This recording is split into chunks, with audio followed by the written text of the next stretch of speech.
Langsung bumper aja. Oke. Izin Mas Adik langsung bumper opening saja.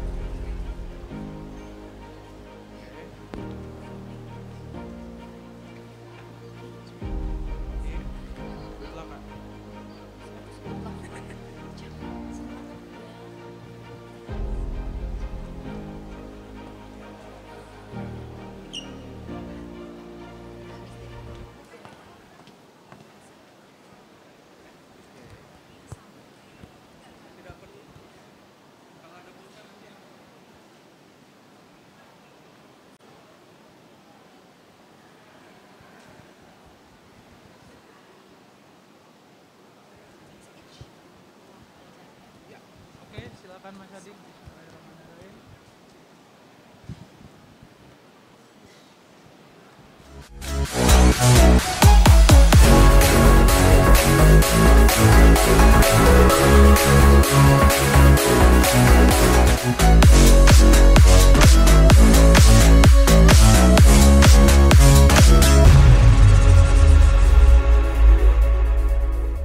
Assalamualaikum warahmatullahi wabarakatuh.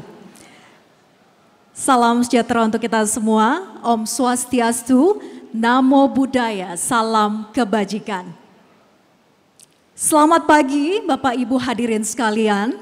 Perkenalkan saya Vera Bahaswan yang akan memandu acara pada hari ini. Pertama-tama izinkan saya untuk menyapa yang kami hormati Kepala Departemen Pengaturan dan Perizinan IAKD, Bapak Joko Kurnianto. Selamat pagi Pak Joko. Bapak Boyke Wibowo Suwadi, Advisor Investor Relation Unit, Departemen Internasional dan Anti Pencucian Uang dan Pencegahan Pendanaan Terorisme. Senior Policy Advisor, Capital Markets and Financial Institutions Division, OECD, Ms. Ayota Kausar Nasser. Chief of Macroeconomic and Finance Unit, U.S. Embassy, Mr. Jeff Campbell. Wakil Ketua Umum 2 Asosiasi Fintech Indonesia, Bapak Aldi Haryo Pratomo. Ibu Sati Raswanto, Wakil Sekjen Asosiasi Fintech Indonesia. Bapak Marshall Pribadi, Wakil Ketua Umum 4 Aftek. Jajaran Dewan Pengurus Harian dan Dewan Etik Aftek. Serta para pengurus asosiasi, panelis, moderator, partisipan, tamu undangan, dan rekan-rekan media yang telah hadir secara fisik. Kami ucapkan selamat datang di The Sixth Indonesia Fintech Summit and Expo 2024 dengan tema Technology Convergence, Shaping the Future of Finance and Beyond.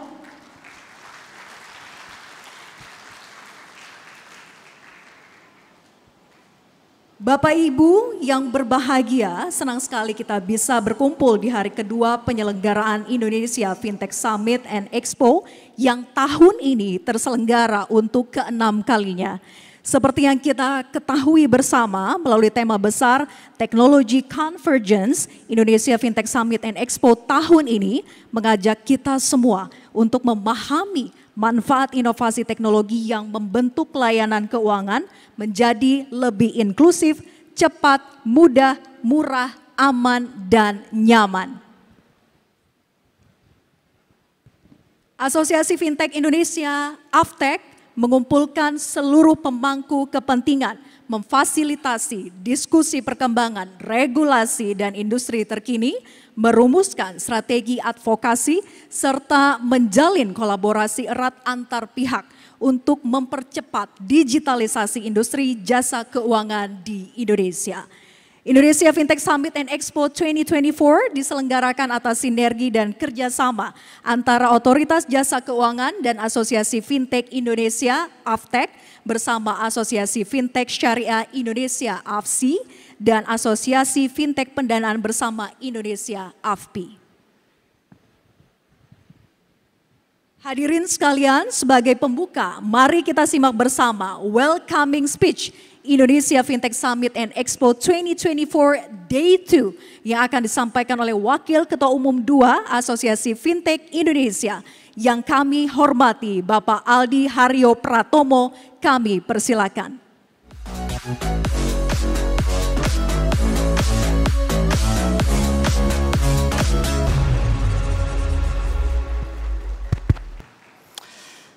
Assalamualaikum warahmatullahi wabarakatuh.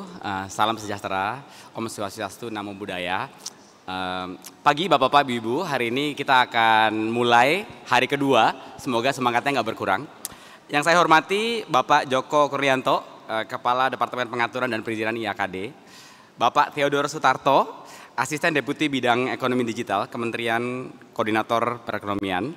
Ibu Eliana, Deputi Direktur Departemen Kebijakan Sistem Pembayaran Bank Indonesia, Miss Ayoda Kausar Nasser, Senior Policy Advisor Capital Markets and Financial Institutions OECD, Mr. Jeff Campbell, morning, Chief of Macroeconomic and Finance Unit in the US Embassy, Bapak Ibu pejabat di OJK, Bank Indonesia, Kementerian, dan dari Fintech maupun komunitas lainnya. Nah, pertama-tama kita ucapkan puji syukur ya, kita bisa di sini dan ini udah bertahun-tahun kita adakan dan semakin tahun semakin besar acara ini gitu. Tapi hari ini saya mau mulai dengan beberapa cerita yang menggambarkan arti dari tema convergence itu sendiri gitu. Jadi kan kata-kata convergence itu kan makro sekali ya gitu. Tapi sebenarnya sebuah inovasi teknologi itu selalu melalui 3 tahap. Tahap inovasi, tahap ekspansi, lalu yang terakhir harapannya adalah tahap go internasional.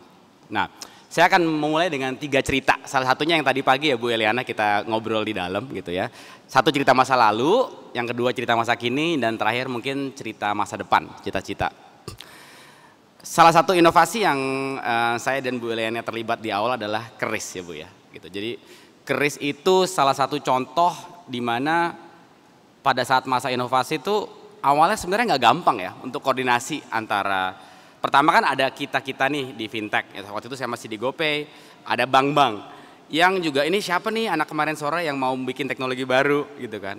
Lalu dari Bank Indonesia yang memikirkan kalau ini terjadi dan scale up, sertifikasi FATF saya nih gimana nih dampaknya gitu, apakah ada resiko apa gitu. Dan alhamdulillah yang menurut saya membuat situasi itu jadi berhasil adalah karena kita memiliki sebuah forum untuk diskusi gitu. Kita dipanggil, kita ngobrol dan kita bisa cerita mengenai kekhawatiran, cita-cita dan kebutuhan masing-masing dari payment company terhadap bank. Buka dong railsnya supaya kita bisa connect. Dari Bank Indonesia itu resikonya dijaga ya, jangan lupa compliance-nya diaudit. Kamu tuh bukan cuma teknologi e-commerce gitu. Dari banknya oke, bagaimana supaya saya juga bisa menjaga keamanan nasabah saya. Ini semua dilakukan secara diskusi dan nggak sebentar ya, sebenarnya bisa lebih dari setahun sampai akhirnya di launching di Bank Indonesia dan kita lihat hasilnya sekarang.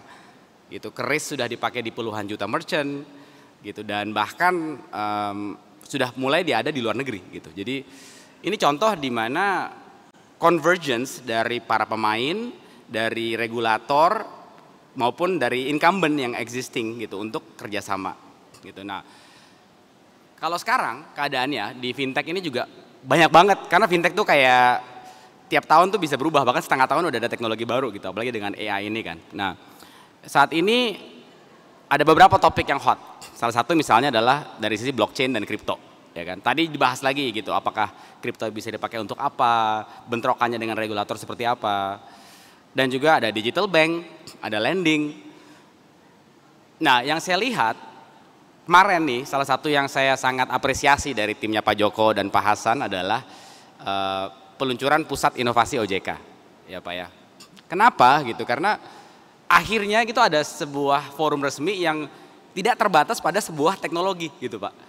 Selama ini kan kalau kita mau ngobrol dengan regulator, dengan bank itu pasti oke, kita ngomongin mengenai kripto atau ngomongin, padahal kan kita belum tahu sebenarnya apa yang akan perlu kita bicarakan sebagai industri gitu. Nah, jadi Dan apalagi di awal mula industri, tadi saya dan Pak Joko ngobrol ya gitu, kayak biasanya yang mulai itu bukan karena ingin cari uang banyak atau gimana, tapi karena saya tuh punya sebuah masalah, suka lupa dompet, saya pelupa orangnya misalnya. Saya pengen bayar atau saya pengen nyari dokter di luar kota, jadi selalu dengan kebutuhan pribadi. Tapi begitu mulai besar, pasti ada pemain-pemain yang ingin memanfaatkan untuk celah-celah yang mungkin kurang baik, yang bisa mengakibatkan resiko gitu. Nah, dengan adanya pusat inovasi ini, harapan kami adalah pembicaraan ini menjadi punya rumah gitu Pak. Gitu. Dan bagusnya juga di OJK ini sudah terbentuk ya relasi antara OJK dengan BI dengan asosiasi, dalam hal ini Aftek gitu. Dan isinya kita sudah pemain-pemain lama Pak gitu. Saya di fintech dari 2005 gitu ya sendiri. Gitu. Jadi di luar negeri dulu baru ke sini. Jadi memang sudah sama-sama mengalami evolusi gitu. Jadi dulu yang masih hijau sekarang mungkin sudah abu-abu gitu ya.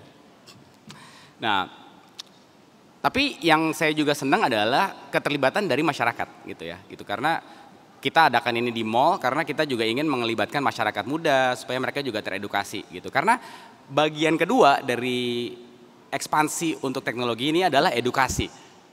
Itu kemarin salah satu topik utama yang dibawakan oleh Bu Kiki ya adalah gimana ya caranya supaya teknologi baru ini tidak disalahgunakan. Gimana kalau ada pelanggaran bisa cepat disidik dan ditemukan masalahnya. Bahkan kemarin Bu Kiki sempat pas jalan keluar rekomendasi, saya tuh pas nonton film nih, film tentang fintech, mau itu Home Sweet Loan, mau itu Pay Later, saya rekomendasiin ke semua orang. Karena kadang-kadang mengedukasi masyarakat itu bukan hanya melalui seminar atau white paper ya gitu, jujur white paper yang baca siapa ya gitu kan selain kita-kita. Tapi melalui film, melalui TikTok, melalui influencer gitu. Dan itu yang kita harus ayomi bersama-sama dan saya senang banget OJK akan mulai membuat peraturan dan kayak semacam sertifikasi buat influencer yang memang memiliki power yang besar untuk mengajak masyarakat menggunakan sistem keuangan. Gitu. Nah, cerita masa depan. Tahun lalu saya diundang ke Jepang dan juga BI juga sering diundang ke luar negeri ya Bu ya. Kita sudah mulai sering diundang nih untuk cerita.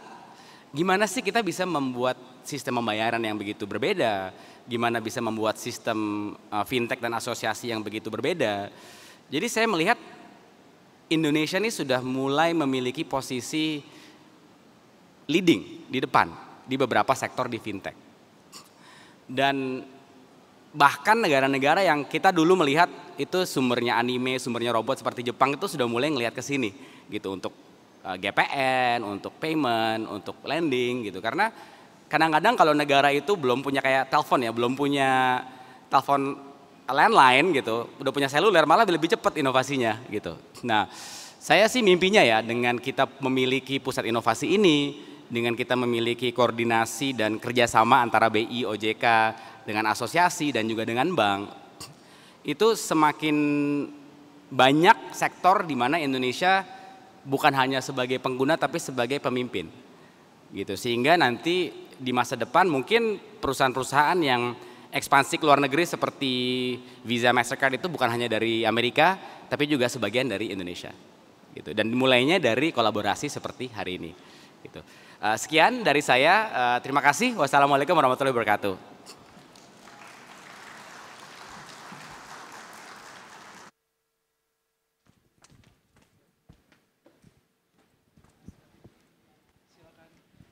Baik, terima kasih Bapak Aldi Haryo Pratomo atas opening speech yang telah disampaikan.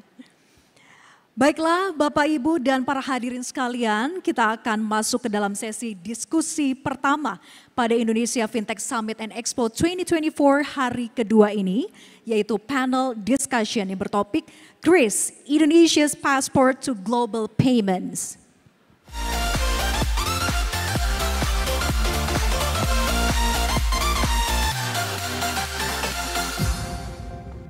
Pada sesi ini, para narasumber akan membagikan pandangannya terkait dengan potensi KRIS sebagai katalisator pembayaran lintas batas dan perannya dalam meningkatkan posisi Indonesia sebagai pusat pariwisata dan juga perdagangan global. Izinkan kami membacakan profil singkat para beliau.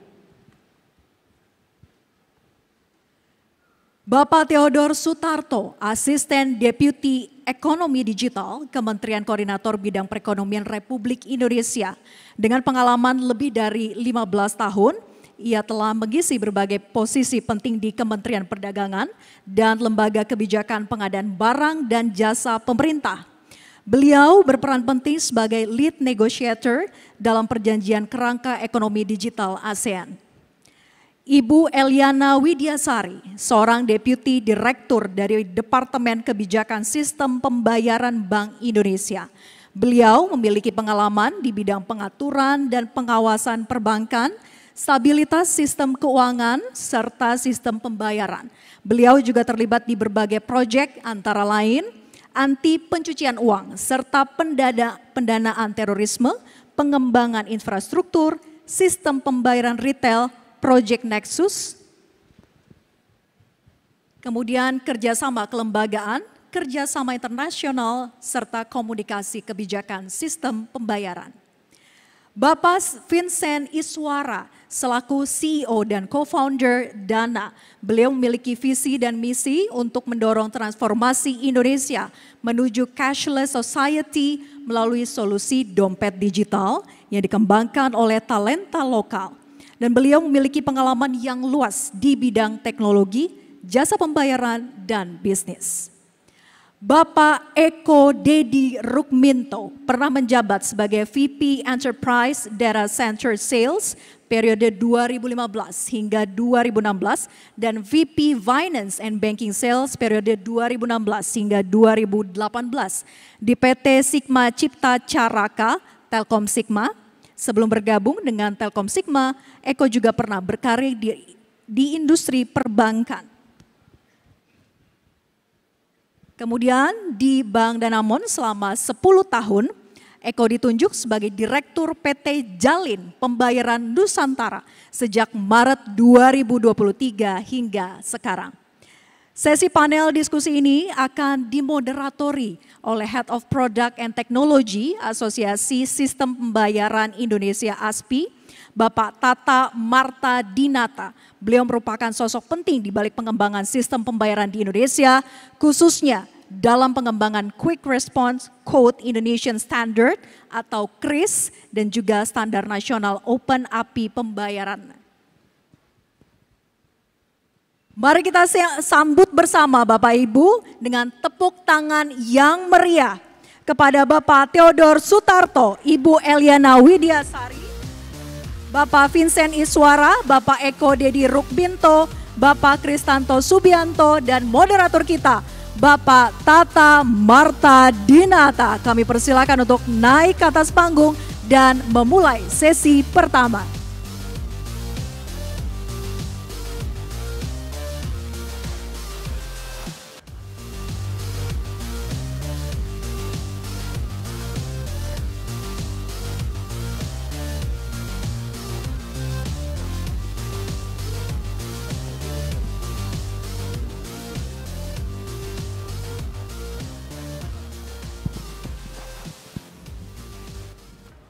Ya, selamat pagi semuanya, salam sehat, salam sejahtera, assalamualaikum warahmatullahi wabarakatuh.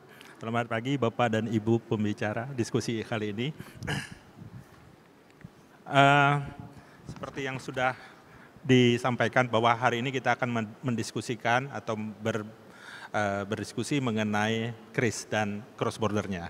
Jadi kita tahu bahwa saat ini seperti yang disampaikan tadi oleh Pak pada saat pembukaan, KRIS itu sekarang sudah bukan cuma di Indonesia. Saat ini pengguna KRIS udah cukup banyak, merchantnya aja di atas 30 juta dan transaksinya udah di atas 60 triliun per bulan. Jadi cukup besar dan saat ini KRIS sudah juga bekerja sama dengan 3 negara yang udah aktif bisa bertransaksi.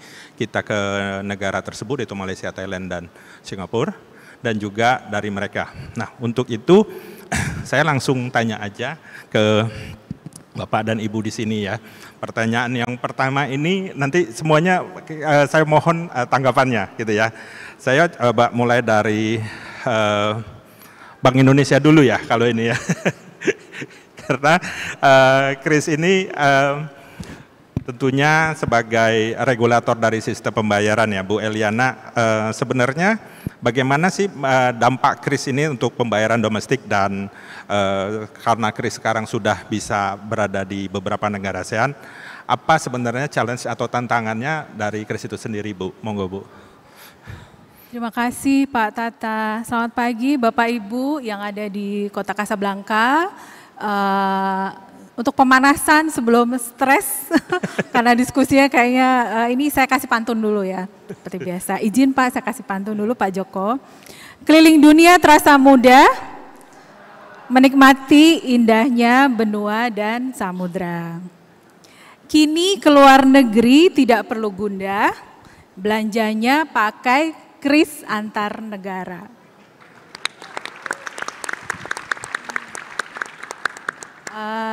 Terima kasih Pak Tata untuk pertanyaannya, sebagaimana tadi yang diceritakan oleh Pak Aldi ya, bagaimana karena kita sudah punya kris, sudah diterbitkan sejak 17 Agustus 2019, kemudian kita sudah jalan sekian tahun, dampaknya apa gitu. Nah kalau kita ingat di tahun 2019, kris ini dirilis oleh Bank Indonesia bersama-sama dengan industri sistem pembayaran waktu itu adalah karena ada kebutuhan dari masyarakat, kita ingin bertransaksi pembayaran menggunakan QR Code. Tetapi pada saat itu masih menggunakan bahasa yang berbeda-beda. Oleh sebab itu kris hadir sebagai satu bahasa yang sama. Jadi tujuan kita menggunakan bahasa yang sama karena inklusif, semua orang bisa pakai, jadi ini menjadi sebuah game changer. Filosofinya adalah satu, supaya digitalisasi sistem pembayaran itu inklusif, semua orang bisa samai. Nah, ketika kita di tahun 2019 prinsipnya adalah digitalisasi untuk semua orang dan inklusif, kita lihat saat ini. Kalau Bapak Ibu lihat, di dalam monitor kita lihat transaksi kris itu tumbuh pesat. Saat ini tercermin dari pertumbuhan transaksi dan juga pertumbuhan merchant. Dari data Bank Indonesia per September 2024, pertumbuhan transaksi kris itu sampai 200% year on year. Ini satu-satunya instrumen keuangan yang tumbuhnya itu bisa lebih dari 200%, luar biasa. Dan pertumbuhan ini mencapai nominal 188,36 triliun. Dari jumlah pengguna juga sudah mencapai 53 juta dan merchantnya sudah mencapai lebih dari 34 juta. Dari sisi jumlah transaksi dan merchant, kalau kita lihat komposisi merchantnya sebagian besar itu adalah UMKM. Lebih dari 85% adalah usaha mikro dan usaha kecil. Jadi kembali lagi ke filosofi kita di tahun 2019 bahwa digitalisasi ini adalah untuk semua orang dan inklusif, ini sudah kelihatan dampaknya dari sekarang. Nah, pada saat ini kita sudah lihat bahwa transaksi kris ini sudah menjadi penopang konsumsi rumah tangga, khususnya untuk kontribusi menjadi pertumbuhan ekonomi domestik. Saya pribadi sendiri bangun tidur gitu ya, kita pakainya yang dipegang HP. Kemana-mana kita bayar juga udah jarang lagi pakai bawa dompet gitu ya, tinggal bawa mobile phone. Tergantung usia sih, sebenarnya kalau yang masih muda kemana-mana bawa HP gitu ya. Mungkin yang lebih senior bisa menggunakan HP yang lebih simple. Nah, terlepas dari perkembangan dan juga hasil achievement dari kris yang impresif ini, memang ada beberapa tantangan menurut kami di Bank Indonesia. Yang pertama dari sisi standar. Memang kalau di Indonesia kita sudah punya kris gitu ya, sudah punya satu bahasa. Tetapi kalau kita bicara kris antar negara dengan negara mitra, belum semua negara memiliki satu bahasa yang sama dengan bahasa yang ada di Indonesia yang standar kris lagi. Kemudian challenge yang kedua, kris sudah jalan, sudah diimplementasikan gitu ya dengan Thailand, Malaysia dan Singapura, tetapi banyak merchant dan customer-nya mungkin belum aware. Jadi isu kedua adalah awareness. Nah, ini yang mungkin jadi PR kita bersama untuk kita address. Dan tantangan yang ketiga kaitannya dengan kris antar negara adalah tadi pagi saya juga ngobrol dengan Bapak Tata dan juga Bapak Ibu dari Aftek ya, makin cepat transaksi, makin cepat juga kejahatannya. Nah, ini manajemen risiko juga menjadi PR tersendiri buat kita semua. Saya kembalikan ke Pak Tata. Terima kasih Pak. Iya, terima kasih Bu. Oke, sekarang ke Pak Theodore Sutarto Pak ya, dari Kementerian dari Kemenko Ekonomi ya Pak ya. Bagaimana Pak tanggapan Bapak atas tumbuhnya ekonomi digital dalam bentuk kris yang saat ini terjadi, dan bagaimana dampaknya Pak dari secara transaksi itu tersebut di sisi ekonomi di Indonesia Pak, digital ekonomi Pak. Oke, terima kasih, selamat pagi semua. Mungkin kalau dari kami perspektifnya, biasanya kan ngomong QRIS gitu ya, biasanya disingkat keris orang-orang. Jadi kalau biasa naruh HP di belakang gitu kan, ngambil keris gitu ya. Terus saya punya keris nih gitu. Jadi bahkan kalau tukang gado-gado dan lain-lain itu kan pakai keris. Tapi ada kendala utama dari keris. Yang pertama adalah sinyal. Jadi misalnya kita nih mau bayar, tiba-tiba tempatnya pas lagi di blind spot. Jadi akhirnya nunggunya muter-muter terus loading kan. Nah, itu masalah utama. Dan ini jadi masalah utama ekonomi digital di Indonesia. Jadi penetrasi internet di Indonesia tuh masih sekitar 80% di Indonesia. Yang artinya banyak daerah-daerah di Indonesia yang masih blind spot. Nah, itu masalah utama. Dari secara sistem kita udah siapkan untuk payment gitu ya. Tapi ketika kita mau bayar terkendala sama sinyal lagi. Nah, itu jadi masalah. Nah, ini memang sudah menjadi hambatan umum yang kita ketahui bersama dari sisi konektivitas. Yang kedua adalah dari sisi kecepatannya. Karena kan kalau kris yang tadi saya bilang tadi, loading itu berarti lama ya. Walaupun ada sinyal tapi lama. Masih 3G aja gitu misalnya, belum masuk 4G atau 5G bahkan. Itu adalah kendala keduanya. Jadi dari sisi blind spot masih ada, dari sisi kecepatan kita juga masih belum cepat. Bahkan di antara negara ASEAN, kita cuma lebih tinggi sedikit dari negara yang sedang perang sipil, yaitu Myanmar gitu. Nah, itu kendala kedua. Nah, memang kami dari pemerintah sedang berusaha meningkatkan penetrasi internet. Jadi semua orang punya hak yang sama terhadap akses internet. Yang kedua, kita pengen meningkatkan kecepatannya. Itu, kecepatannya sehingga nanti kalau teman-teman kan biasanya kalau pakai internet kan buat entertainment ya dibanding produktivitas ya. Entertainment itu artinya ngelihat YouTube, maaf nih kalau nyebut merek ya, ngelihat YouTube, terus Netflix, Spotify, atau social media kita update status di IG gitu ya. Nah, itu yang kedua adalah kecepatannya. Karena kalau nonton YouTube tiba-tiba nge-freeze gitu ya. Nah, itu yang kedua. Yang ketiga yang cukup penting adalah biayanya per byte. Jadi di Indonesia termasuk yang mahal untuk internet, biaya per byte-nya. Baik secara mobile broadband maupun secara fixed broadband. Jadi kalau misalnya kita bandingkan dengan negara-negara lain, kita tuh untuk per byte tuh lebih mahal. Misalnya kita membayar rata-rata langganan gitu ya, kalau punya fixed broadband gitu ya, di rumah wifi gitu ya, itu kan rata-rata 300-an ke atas lah ya. Untuk yang makin cepat makin mahal gitu. Nah, di negara lain tuh gak segitu, bahkan lebih murah daripada yang ada di Indonesia. Kenapa? Karena tantangannya adalah investasi. Investasi untuk membangun infrastruktur fixed broadband maupun mobile broadband itu cukup tinggi. Dan hanya beberapa pemain di Indonesia yang mau investasi ke situ. Karena kita adalah negara arkipelago. Yang artinya susah mengkonekkan fiber optik di bawah laut itu ke masing-masing pulau di Indonesia. Itulah kendala utama. Nah, memang pemerintah sudah ada ke sana. Jadi memang target ke depan mudah-mudahan cepat ya. 100% penetrasi internet. Setelah itu, nah baru kita bicara nih masalah e-payment yang memang mensupport banyak hal. Tadi sudah disebutkan oleh Bu Iliana tadi mengenai data-datanya UMKM terutama inklusifnya makin tinggi, dan memang inklusivitas itu memang yang bisa membuat orang merubah kehidupannya menjadi lebih sejahtera. Gitu ya. Kalau saya lihat mungkin menelik lebih detail lagi gitu ya dari UMKM tadi, yang ultra mikro itu kayak penjual nasi goreng, cilok, gado-gado, pecel, itu 55% sudah menggunakan QR loh. Itu berarti sudah cukup tinggi penetrasinya gitu ya. Makanya kita coba beri aplaus dulu lah buat teman-teman di sini semua. Karena memang effort mereka tuh benar-benar berhasil ya kalau menurut saya pribadi gitu ya. Mungkin itu Pak Tata. Oke, terima kasih Pak Theodore. Nah, sekarang Pak Vincent nih dari Dana. Apa tantangan kris dan bagaimana sekarang dari sisi Dana untuk mensosialisasikan kris dan bagaimana mengedukasi baik dari si user maupun dari merchantnya ya. Tantangannya seperti apa Pak terkait dengan ini? Kalau saya lihat justru kris itu adalah salah satu inisiatif yang game changing sekali ya. Itu di Indonesia bisa dibilang dengan adanya kris itu adopsi dari penggunaan pembayaran digital itu meningkat sangat pesat. Karena dulu kalau mungkin ingat gak teman-teman semua gitu, 2-3 tahun yang lalu gitu ya sebelum kris gitu. Kalau kita setiap kali mau ke merchant pasti tanya dulu, pakai apa? Ya pakai dompet apa? Pakai bank apa?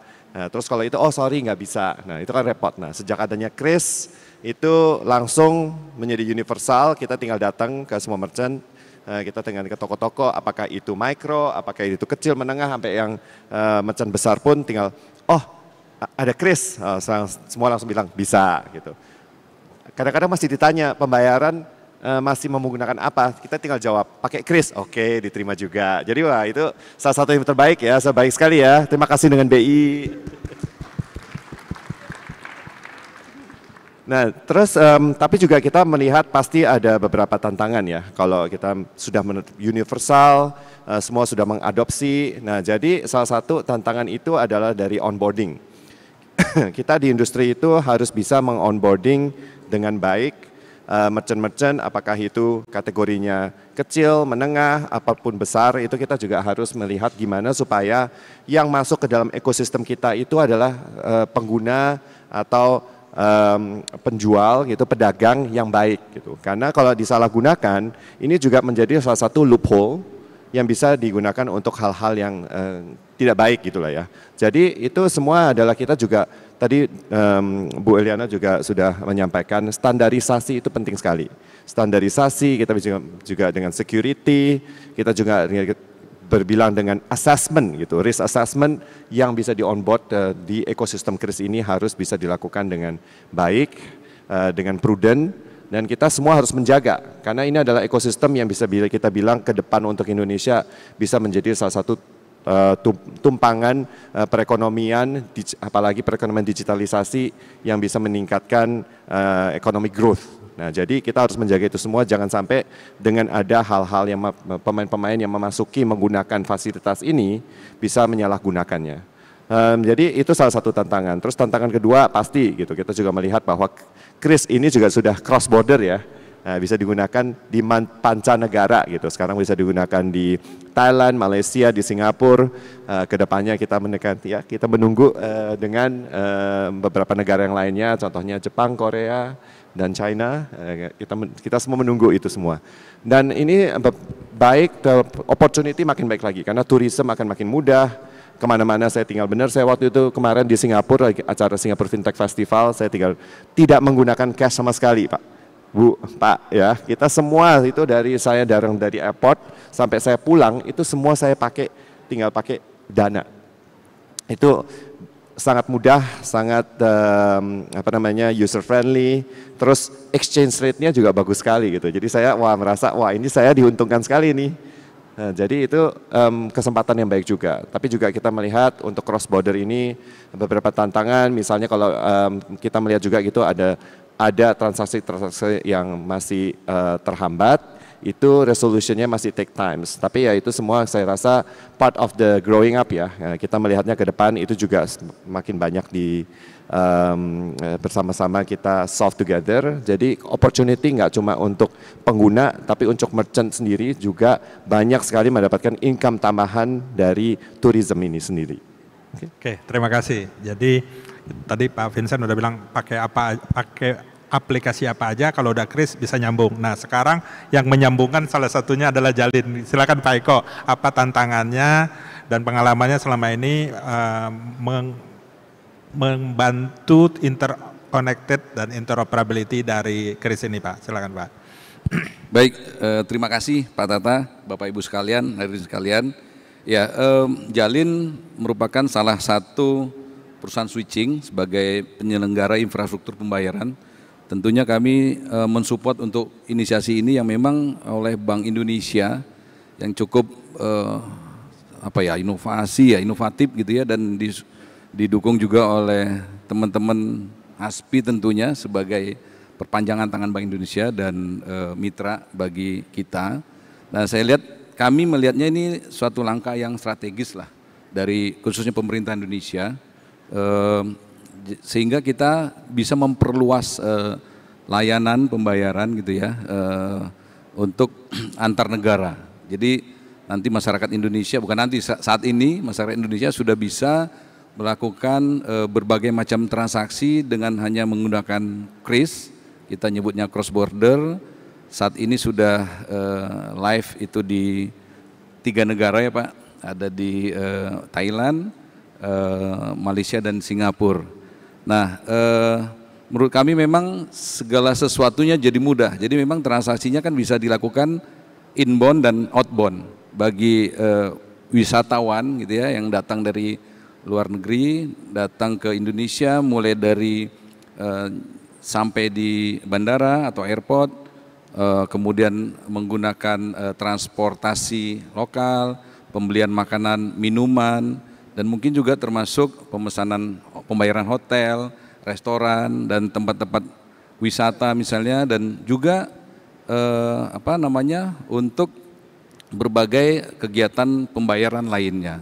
Kami pikir kami mensupport untuk ini, dan the next journey-nya masih ada lagi. Kita siap dari Jalin untuk mensupport itu, Pak Tata. Terima kasih.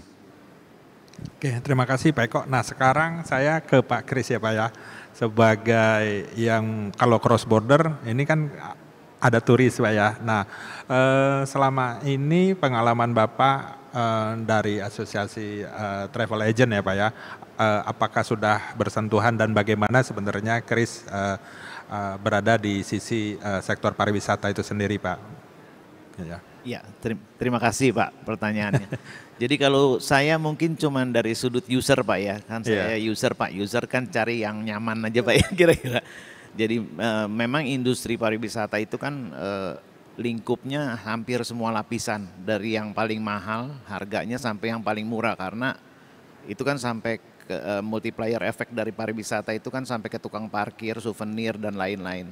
Memang dengan implementasi dari QRIS ini sangat baik karena menggabungkan berbagai platform digital. Jadi buat kami ini memudahkan transaksi bagi konsumen dan pedagang karena hampir semua menggunakan. Juga pengurangan penggunaan uang tunai Pak, itu yang sangat menguntungkan karena kita nggak usah ngitung-ngitung lagi, nggak ada salah bayar, nggak ada uang yang nggak bisa digunakan dan sebagainya. Jadi itu sangat menguntungkan, juga mengurangi ketergantungan dari kartu kredit Pak, karena tidak semua orang sebagai penjual itu tidak semua bisa memiliki edisi kartu kredit Pak. Itu kan ada syarat-syaratnya dari perbankan. Jadi kalau QRIS ini sangat mudah dapatnya, sehingga semua lapisan pedagang asongan, apakah di kaki lima pun mereka bisa menggunakan itu Pak, gitu Pak.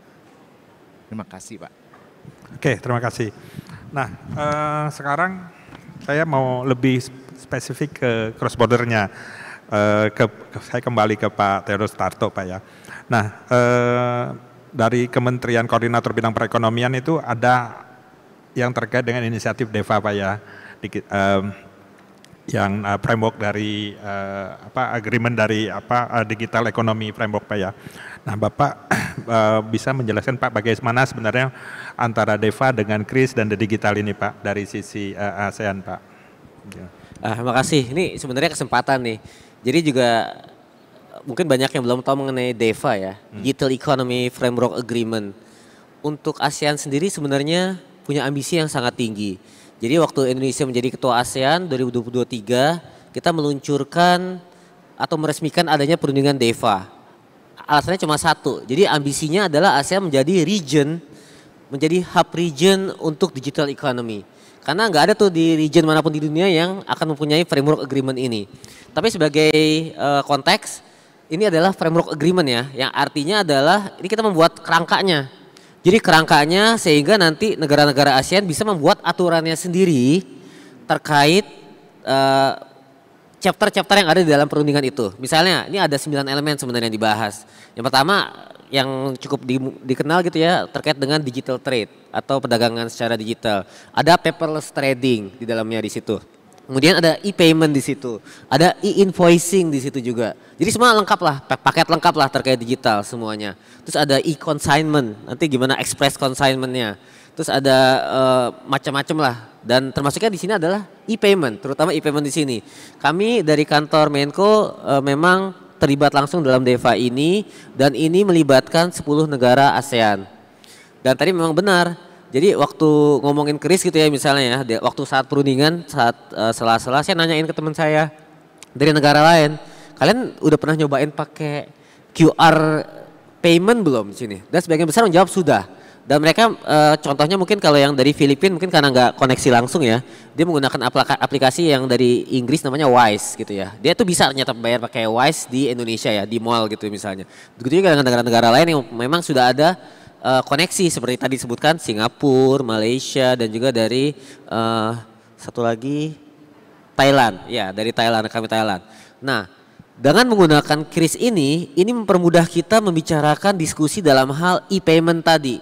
Jadi karena negara ASEAN itu sudah punya frame pola pikir yang sama gitu ya. Kayak negara terutama yang besar tadi, Malaysia, Thailand dan Singapura itu udah punya pola pikir yang sama mengenai e-payment gitu ya.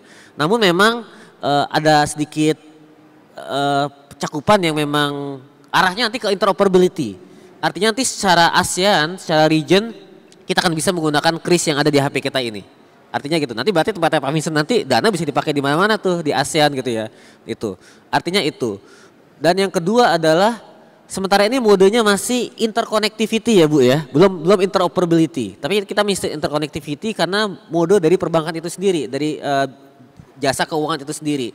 Masih interconnectivity belum interoperability yang artinya kalau interoperability kan secara langsung berhubungan ya, bisa langsung on time gitu ya.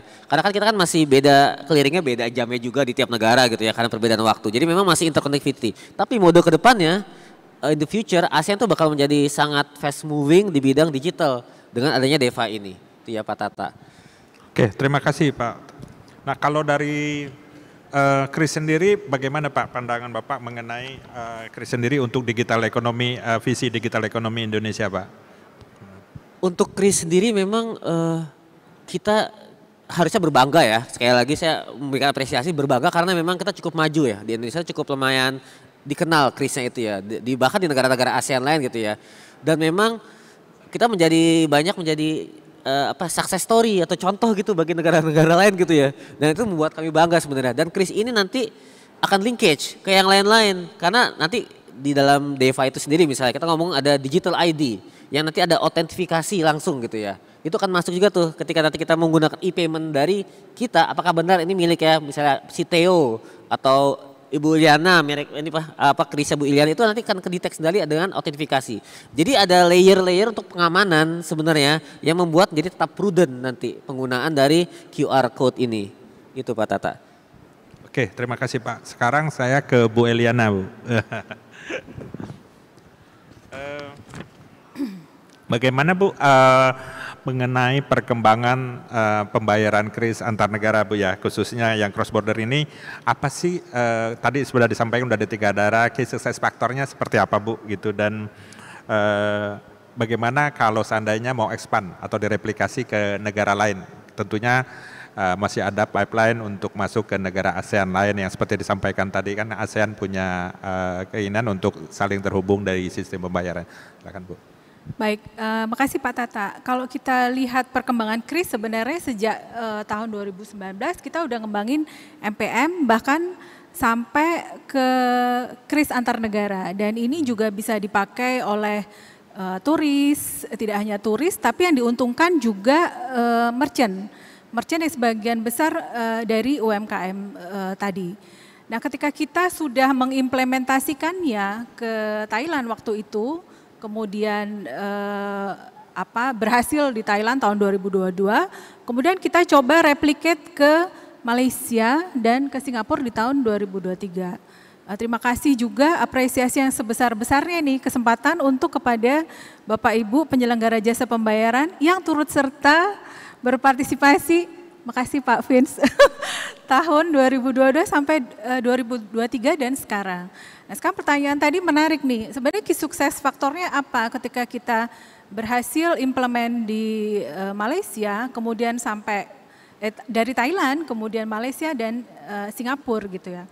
Kalau kita lihat dari kris antar negara, sebenarnya kita dua isu di situ fiturnya. Yang pertama, koneksinya secara bilateral, itu karena Indonesia punya standar, kris gitu, satu bahasa. Nah sementara di negara lainnya akan lebih mudah untuk implement ke kita. Customer Indonesia ketika berkunjung ke luar negeri, dia cukup pakai HP ini gitu ya, dia tidak perlu berganti-ganti menggunakan aplikasi yang lain. It's so convenient gitu. Demikian juga bagi merchant di Indonesia ketika ada turis dari luar negeri datang, maka dia tidak perlu menggunakan aplikasi yang macam-macam sebagaimana tadi yang Pak Vince tanya pakai penyelenggara yang mana, nggak perlu. Pakai kris dan mereka bisa pakai ke kita. Nah kemudian yang kedua sebenarnya dari fitur kris antar negara yang paling penting di situ adalah dari sisi isu currency-nya. Kita tidak perlu mengkonversi ke mata uang ketiga, cukup ke negara Indonesia rupiah dengan negara mitra. Misalnya dengan Malaysia ya kita pakai ringgit. Ini yang kita sebut sebagai local currency transaction. Jadi skema prinsip kerjasama ini dan juga linkage scheme-nya sebagaimana yang Bapak Ibu lihat di situ, ada kerjasama yang bagus antara penyelenggara jasa sistem pembayaran di Indonesia, kemudian juga dengan switcher, Pak Eko terima kasih, dan juga dengan bank settlement untuk providing liquidity dan juga currency-nya, maka ini menjadi salah satu sukses factor sebenarnya yang menjadi keberhasilan kita. Jadi kalau saya bisa sum up, yang pertama dari sisi governance dulu memang. Ada dukungan dari tetap otoritas. Jadi ketika government to government relationship dari misalnya Bank Indonesia dengan negara Malaysia, misalnya Bank Negara Malaysia, dari otoritasnya sendiri sudah kuat dulu hubungan interlinkage ini akan seperti apa. Ada memorandum of understanding dulu antara otoritas di Indonesia dengan otoritas di luar negeri. Kenapa ini penting? Karena ini menjadi guidance gitulah, dasar. Ke depan ketika interlinkage ini terjadi, untuk Indonesia mungkin gampang, oh kita udah punya kris satu bahasa, tetapi tidak demikian dengan negara tetangga, mungkin standarnya agak berbeda. Nah tetapi dengan adanya dukungan dari otoritas, maka otoritas di negara tetangga bisa menentukan, oh pakai standar yang ini, kemudian mereka juga bisa encourage penyelenggara jasa pembayaran yang ikut berpartisipasi atau switcher yang ikut berpartisipasi seperti apa. Mungkin di Indonesia tidak terlalu susah karena hubungan kita harmonis antar otoritas Bank Indonesia dengan penyelenggara jasa pembayaran, asosiasi dan switcher company berjalan lancar. Tapi di luar negeri mungkin agak berbeda. Nah dari dukungan pemerintah itu juga kalau kita sepakat untuk menerapkan LCT, maka implementasi ke depannya pada saat implementasi transaksinya akan lebih gampang. Dan yang ketiga sebenarnya key success factor berikutnya adalah kolaborasi nih kalau menurut saya antara otoritas setempat dengan penyelenggara jasa pembayarannya dan juga switching company. Jadi 3 hal ini yang jadi key success factor.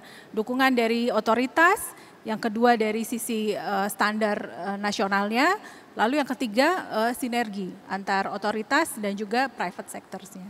Demikian Pak Tata. Oke, terima kasih. Nah sekarang ke Pak Vincent lagi ya.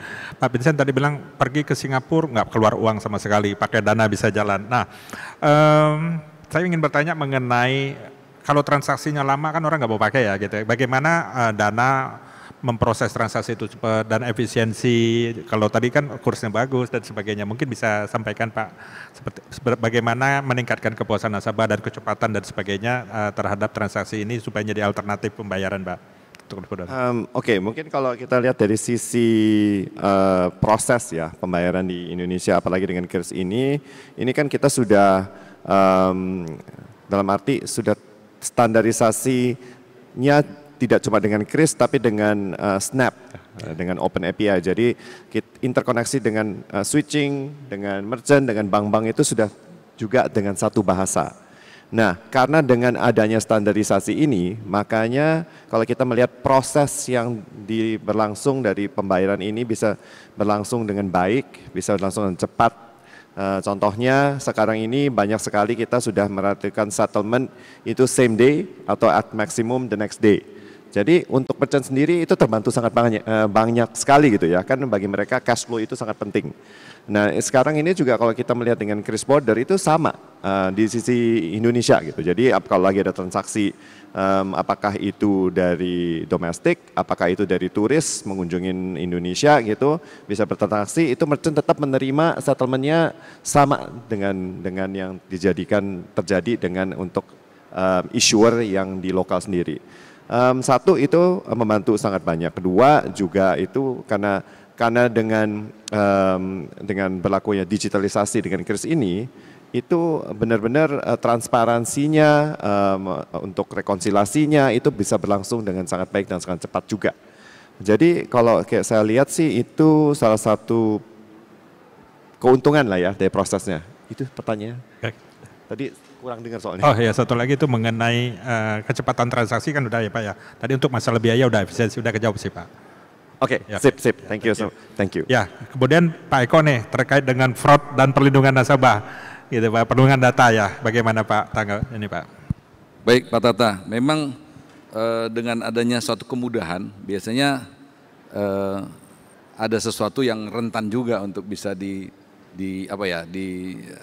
dilakukan gitu. Sehingga bagi kami Jalin ya sebagai salah satu switching, tentunya hal ini dilakukan juga oleh teman-teman switching yang lain, termasuk teman-teman fintech juga, teman-teman PJP, bahwa memperkuat keamanan itu penting. Jadi memang di kita melakukan beberapa sertifikasi Pak. ISO itu mulai dari 9015, 27001, kemudian ada 27701 terkait perlindungan data, kemudian ada juga sampai ke 37001 untuk anti blueberry penyuapan itu. Dan tentunya aplikasi FDS yang memang harus kita pasang untuk mencegah adanya potensi atau kemungkinan terjadinya fraud yang terjadi, apalagi saat ini lagi marak juga Pak, judol gitu ya. Nah ini yang memang dengan adanya beberapa keamanan yang kita pasang di depan, tentunya akan lebih cepat untuk mendeteksi hal-hal keamanan yang mungkin terjadi sebagai penyalahgunaan transaksi.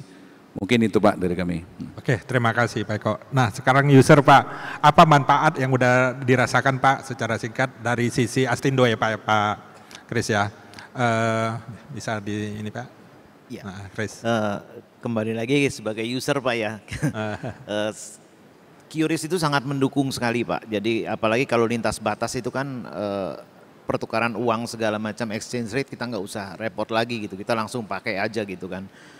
Cuman memang beberapa hambatan itu adalah masalah infrastruktur Pak ya. Mungkin peningkatan infrastruktur karena nanti error tapi terjadi transaksi atau ya memang meskipun dikembalikan tapi kan ada kendala Pak ya, artinya perlu proses gitu.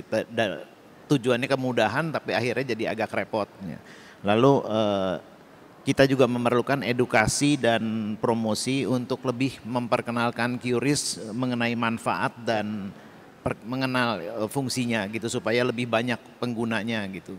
Lalu perlu menjaga keamanan transaksi tadi itu Pak supaya membangun kepercayaan si pengguna-pengguna ini, jangan isu-isu negatifnya malah membuat orang nggak berani pakai atau apa segala macam gitu. Begitu dari kami Pak. Terima kasih. Kita udah tadinya mau disimpulkan tapi semuanya expert ya. Jadi saya rasa semuanya apa yang disampaikan udah nggak perlu disimpulkan lagi, semuanya udah kesimpulan.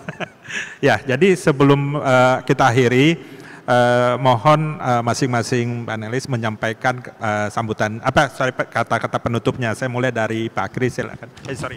Dari Pak Theodor, Pak, penutupnya singkat, Pak.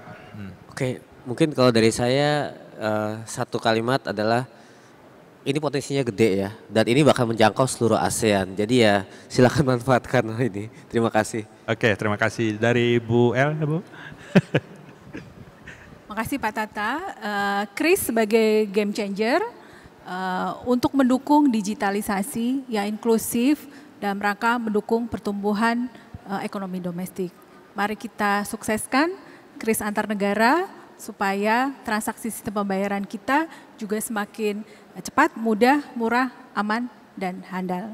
Cukup sekian dan terima kasih. Terima kasih Bu. Nah Pak dari PEN, Pak Vince.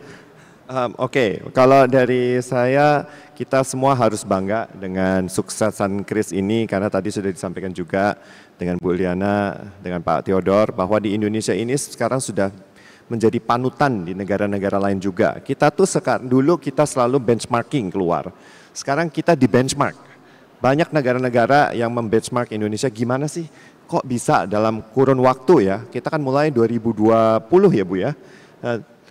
2019 terus 2020 Januari ya itu semua launching untuk Kris untuk standarisasi di semua issuer ya dan acquire. Itu 4 tahun kita sudah bisa mencapai angka yang segini besar, itu belum pernah terjadi di negara manapun. Jadi kita harapkan ke depan kita makin bangga, kita bisa mensukseskan dan memajukan perekonomian kami melalui penggunaan perekonomian digital. Dan saya mau ada satu pantun Bu untuk membukakan Ibu, nanti menutup pantunnya saya Bu ya. Jadi di pantai indah kupu-kupu bertebangan. Angin sepoi menerpa santai di udara. Dana kini mempermudah transaksi harian, Kris antar negara makin mudah terasa. Terima kasih Pak. Nah sekarang Pak Eko, penutup singkatnya Pak. Ya, baik Pak Tata, saya setuju sama Pak Vince nih, kita harus bangga Pak. Punya Kris, Bu Eliana tadi sampaikan satu bahasa, kita punya, mungkin satu-satunya di dunia setahu saya Pak, yang QR yang ada di dunia yang kita punya satu standar dan satu bahasa. Namun mungkin ada challenge bagi kita ya, untuk bagaimana kita bisa lebih memberikan awareness sebenarnya. Nah ini kita butuh kolaborasi sebenarnya Pak. Bagi kami switching sangat butuh dukungan dari Bank Indonesia, Bu Lena dari Kementerian Perekonomian mungkin, Pak Vince dari Dana dan teman-teman fintech, PJP, untuk kita juga dari Astindo mungkin Pak, untuk kita bersama-sama nih meningkatkan awareness, karena mungkin kalau secara persentasi pengguna Kris gitu ya, khususnya domestik maupun yang cross border mungkin hanya di titik-titik tertentu. Nah ini menurut kita perlu adanya satu sosialisasi yang lebih masif untuk menjangkau yang daerah-daerah yang lebih luas, yang di pelosok sana yang memang belum terjangkau, sehingga nanti kita itu jadi sebagai satu negara gitu ya, Indonesia sebagai passport to global payment Pak. Mungkin itu dari kami. Iya, terima kasih Pak Eko. Nah silakan Pak, terakhir Bapak, kata penutupnya. Iya, penerapan QRIS membawa perubahan positif bagi industri pariwisata dan perjalanan di Indonesia. Dengan memfasilitasi transaksi yang lebih cepat, aman, efisien, QRIS tidak hanya meningkatkan pengalaman wisatawan tetapi juga mendorong pertumbuhan ekonomi lokal. Kami Astindo, organisasi travel agent Indonesia, mendukung adopsi teknologi ini untuk masa depan yang lebih cerah dan bagi dunia pariwisata. Oke, terima kasih. Dengan demikian berakhirlah diskusi panel hari ini. Terima kasih atas Bapak dan Ibu dan juga Bapak dan Ibu yang hadir untuk mendengarkan sesi ini. Saya tutup dengan Assalamualaikum warahmatullahi wabarakatuh. Saya kembalikan kepada moderator ya. Saya kembalikan kepada acara. Terima kasih Bapak Tata Marta Dinata yang telah memandu jalannya sesi Super Panel Discussion pada pagi ini. Dan tidak lupa kami ucapkan terima kasih kepada para narasumber yang telah berpartisipasi dan membagikan wawasannya hari ini. Luar biasa Bapak Ibu, kita berikan aplaus yang meriah. Ada beberapa poin yang dapat kami highlight dari sesi panel diskusi tadi. Kris sudah mendukung digitalisasi dan inklusi keuangan tidak hanya di Indonesia, tetapi juga internasional. Kita berharap perkembangan penggunaan Kris antara negara dapat mendorong perkembangan ekonomi digital Indonesia yang cepat, mudah, murah, aman, dan handal atau cemumuah.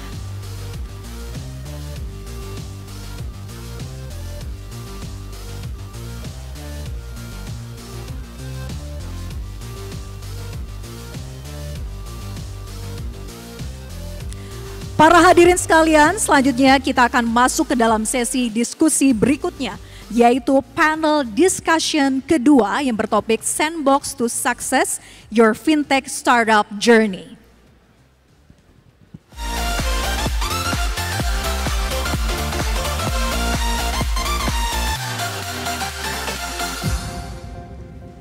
Sesi ini akan berlangsung dalam bahasa Inggris. Ladies, gentlemen, and distinguished guests, in this upcoming session, speakers from local and international speakers will explore how fintech entrepreneurs understand the startup ecosystem, focusing on the regulatory sandbox as catalyst for growth and funding acquisition. And allow me to provide a brief overview of their profiles. Mr. Alvinder Singh, Head of the Innovation Acceleration Office at the Monetary Authority of Singapore, who leads initiatives focused on strategies to increase fintech investments and growth in Singapore. Also joining the panel is Mr. Rifai Taberi, Director of Government Relations at Sandit, who has over 15 years of versatile experience across key industries, including fintech, with expertise in driving growth through product development, strategic initiatives, and innovative campaigns. Furthermore, we have Ms. Samira Shihab, Principal and Head of Value Creation at AC Ventures, who is a seasoned entrepreneur and executive with a strategic role in establishing operations, management, and marketing structures for newly invested businesses. Mr. Evan Tano Togono is the CEO and co-founder of RI and formerly the head of one leading Indonesian life insurer. Prior to joining the insurance industry, Evan was a consultant at the Boston Consulting Group and afterwards led the marketplace business team at Tokopedia. Mr. Ludi Arlianto is an experienced finance professional with over 20 years in Indonesia's financial regulatory sector. He began his career at Bapepam, then joined the Financial Services Authority OJK in 2013, where he now leads the Digital Financial Innovations Group to drive sector innovation. Ladies and gentlemen, let's warmly welcome them with a big round of applause. Mr. Alvinder Singh, Mr. Rifai Taberi, Ms. Samira Shihab, Mr. Evan Tano Togono, and the moderator, Mr. Ludi Arlianto. The floor is yours.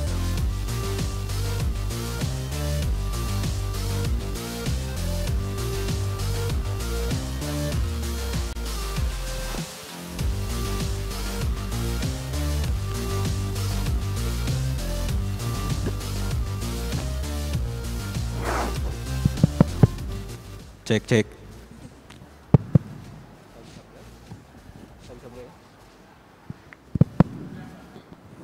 Baik, bismillahirrahmanirrahim. Assalamualaikum warahmatullahi wabarakatuh. Selamat pagi, salam sejahtera untuk kita semua. Tentunya terima kasih kepada seluruh partisipan ya yang masih bergabung, baik yang mulai dari hari pertama kemarin atau yang baru join hari ini. Selamat pagi juga untuk seluruh pembicara. Terima kasih untuk berkenan hadir di acara diskusi kita yang sangat menarik ini. Jadi Bapak Ibu sekalian, sebagai penghantar, salah satu hal penting yang kemarin disampaikan oleh Pak Hasan Fauzi selaku Kepala Eksekutif IAKD adalah OJK sangat mendukung pengembangan ITSK. Kita punya 3 strategi utama yang kemarin sudah disampaikan. Yang pertama tentunya di tahun ini kita sudah merilis POJK 3 ya, yang bisa dijadikan pedoman bagi fintech untuk pengembangan kegiatannya. Yang kedua, kita akan mendorong kualitas dari regulatory sandbox ya, sebagai tempat uji terbatas. Yang ketiga, yang paling baru, kita akan membuat pusat inovasi. Tadi di awal pembukaan, Pak Aldi sudah menyampaikan, pusat inovasi itu menjadi hal yang sangat dibutuhkan. Satu kata, pusat inovasi nanti akan jadi rumah kita bersama untuk pengembangan industri ini. Saya mohon aplausnya dari Bapak Ibu sekalian. Jadi diskusi kita hari ini sangat menarik karena salah satu arahan di pusat inovasi nanti akan menggunakan pendekatan pentahelik yang melibatkan seluruh stakeholder. Diskusi hari ini Bapak Ibu sekalian menarik karena hadir 2 industri fintech dari Pak Evan dan Pak Rifai, kemudian dari pendanaan Bu Samira dari S-Venture, dan ada juga dari Pak Alvin dari regulator tetangga kita yang sudah sangat maju. Jadi idenya seperti ini Bapak Ibu sekalian, para pembicara kita ada alokasi waktu 45 menit, jadi bisa sangat efektif. Untuk isu pertama akan saya minta tanggapannya dari Pak Evan dan Pak Rifai. Mungkin bisa di-share ke kita semua pengalaman melewati regulatory sandbox yang ada di kita. Kira-kira ada lesson learn nggak yang bisa disampaikan, dibagi ke kita sebagai bagian penting yang mungkin nanti bisa di-sharing oleh startup yang lain. Silakan, mungkin Pak Evan dulu. Terima kasih Pak. Perkenalkan, saya Evan, CEO dan co-founder dari Ray. Sedikit background supaya tergambar, Ray ini adalah satu health insurtech. Jadi kita insurtech sekaligus juga health tech. Model bisnis kita seperti apa? Kita membantu healthcare payers, yang paling besar pasti adalah insurance industries. Yang kedua juga corporate yang mereka memberikan healthcare, dan kita membantu mereka untuk mentransformasikan produk healthcare protection menjadi end-to-end healthcare. Nah, in this case di OJK ini kita masuk awalnya sebagai cluster insurtech karena kita membantu insurance industry. Kemudian di Kemenkes kita juga sekarang masih progress dengan regulatory sandbox-nya mereka. Jadi kita di dua-duanya. Dengan OJK sendiri kita proses cukup lama waktu itu prosesnya. Ada beberapa lesson learned. Pertama yang ingin saya apresiasi adalah peran dari asosiasi. Jadi asosiasi itu sebenarnya merupakan satu rumah buat kita, yang mana kita di awal bisa diskusi bisnis model kita seperti ini, kemudian ada pain points, ada opportunity yang ingin kita achieve juga, dan kita bersama-sama akhirnya maju dan masuk ke proses sandbox. Di proses sandbox sendiri sebenarnya memang ada beberapa yang mungkin masih bisa diimprove, dan mudah-mudahan dengan pusat inovasi ini bisa sangat membantu gitu, karena essentially dengan ada sandbox ini kan kita menggabungkan antara kedua view. Dari inside out, regulator pasti sudah punya framework sendiri gitu kan, oh insurance itu seperti ini, tetapi dari pihak luar yang mana startup, ketika kita melihat ada pain points, ada opportunity, kita ingin gerak untuk solve the problem, dan biasanya startup itu cukup benar gitu ya ketika kita melihat ada opportunity, karena kita melihat dari benchmark, kita juga VC funded, jadi pasti sudah ada visi yang melihat opportunity ini sebelumnya. Kita punya PMF, kita punya klien-klien yang menggunakan services dan teknologi dari kita. Nah, itu kita padukan. Hanya saja sebenarnya gini, ketika proses sandbox yang saya apresiasi adalah proses komunikasi Pak. Jadi kita bisa komunikasi dengan OJK, kita bisa memberikan paparan, tetapi memang inovasi itu pasti sesuatu yang sifatnya berbeda, dan ketika sesuatu yang berbeda pasti taking time untuk kita juga perlu waktu untuk assess. Nah, kebetulan hasil sandbox kita pada waktu itu kita belum cocok untuk masuk ke existing framework yaitu broker, dan juga akhirnya disarankan masuk ke PJTI. Nah, di PJTI ini sebenarnya kita masih di situ, dan yang saya apresiasi kita masih bisa menjaga komunikasi. Dan next dengan adanya pusat inovasi ini kita akan coba maju lagi untuk membuka ruang diskusi. Misalkan dengan scope InsurTech HealthTech yang kita lakukan, bagaimana sih kita membantu insurance untuk membuat klaim berbasis rekam medis elektronik? Bagaimana sih kita mengintegrasikan preventif, wellness, dan lain-lain supaya stabilitas daripada asuransi kesehatan bisa tercapai. Nah, jadi lesson learn-nya itu pertama asosiasi sangat penting. Yang kedua, dibutuhkan komunikasi yang lebih intens dan personal, dan mudah-mudahan pusat inovasi nanti bisa membantu. Thank you, Pak. Baik, Pak Evan. Jadi komunikasi ya yang tadi ditekankan. Mungkin Pak Rifai bisa merespon terkait isu bagaimana sandbox yang ini sudah dijalankan, sama lesson learn yang bisa di-share ke kita semua. Terima kasih. Oke, baik. Terima kasih Pak Ludi. Perkenalkan saya Rifai Taberi. Hari ini saya mewakili grup Zendit. Nah, kebetulan mungkin dari OJK lebih tahunya saya untuk di Next ya. Kebetulan Zendit itu ada 2 masuk ke dalam regulatory sandbox di bawah OJK, dan yang satu adalah Next sebagai agregator, yang kedua Iluma sebagai transaction authentication dulunya. Nah, jadi prosesnya seiring berjalan prosesnya sandbox, setelah itu Iluma dinyatakan lulus dan direkomendasikan, lalu Next dinyatakan lulus dan akan mendaftarkan untuk izin. Jadi sama mungkin tone-nya dengan yang disampaikan oleh Evan tadi, bahwa lebih penting itu adalah lesson-nya adalah dari sisi komunikasi. Jadi saya melihat ya ini sesuatu yang sangat luar biasa yang sudah dilakukan oleh OJK, dan saya rasa kita harus memberikan apresiasi yang luar biasa kepada OJK. Saya sangat tahu ya di tahun ini OJK ITSK itu sangat agresif sekali, Pak. Ya, saya tahu tim Pak Joko itu bergadang di akhir tahun lalu ya mendatangi setiap sandbox yang lebih dari 100 itu ya dengan 12 klaster kalau saya nggak salah. Lalu coba di restructure, semua didatangi satu-satu, dilihat, ditanya, diskusi, komunikasi, sampai akhirnya diputuskan mana yang lulus dan direkomendasikan, mana yang lulus lalu akan dikeluarkan izinnya. Ini apresiasi yang luar biasa buat OJK. Ya.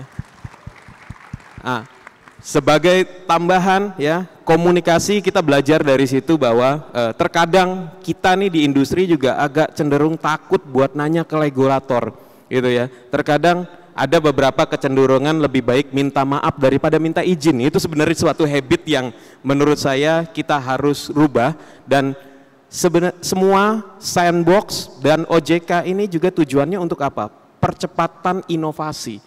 Percepatan inovasi, dan kita juga harus bisa mengerti bahwa OJK juga mau belajar kepada industri, menanyakan apa sih pain point yang ada di industri, ya, kira-kira kalian melakukan inovasi apa, sudah mengidentifikasi resikonya atau belum. OJK nanti akan bisa masuk dan memberikan rekomendasi kalian ke arah mana, mitigasi resiko seperti apa, dan semua sangat terbuka dan transparan. Itu yang paling penting menurut saya, spirit dari sandbox ya. Semua yang ikut di dalam sandbox spiritnya harus transparan dan bicara dengan regulator. Mungkin itu lesson learn yang paling penting, Pak Ludi. Makasih Pak Rifai. Selanjutnya ke Ibu Samira ya. Isunya masih related dengan sandbox. Bagaimana S-Venture melihat pentingnya sandbox, tapi sebelum itu tolong dijelaskan sebetulnya yang dilihat oleh S-Venture ketika mau funding startup apa sih? Oke, mungkin bisa dimulai dari kalau AC Ventures due diligence sama startup, sebenarnya attributes dan karakteristik sama. Meskipun di fintech, consumer, edutech itu adalah founder market fit. apakah founder ini siap dan cukup bereksposi di satu industri. Yang kedua, product market fit. Setelah founder market fit, kita lihat product market fit. Apakah ini di customers really want this product.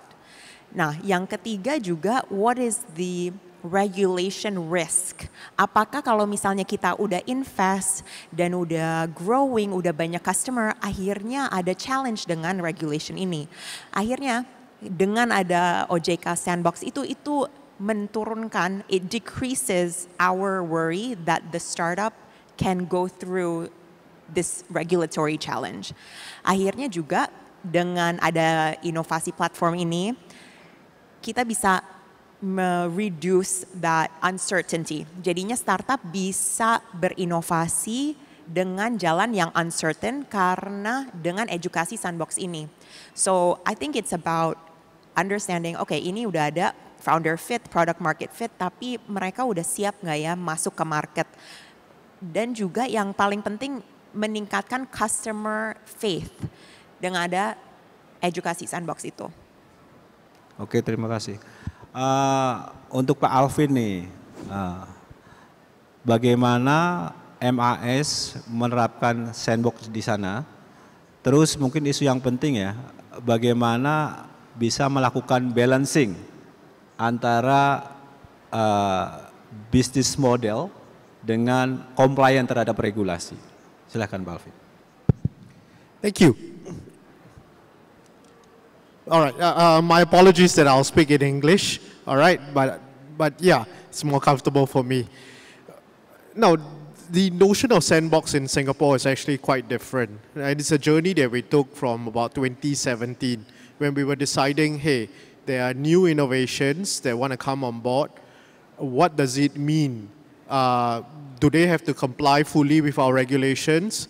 Is it single regulation for all? Do we have to have a different regulations for fintechs and traditional institutions? And we very quickly came to the realization, same activity, same regulation, because that is the level playing field. And I think our speakers actually covered that as well.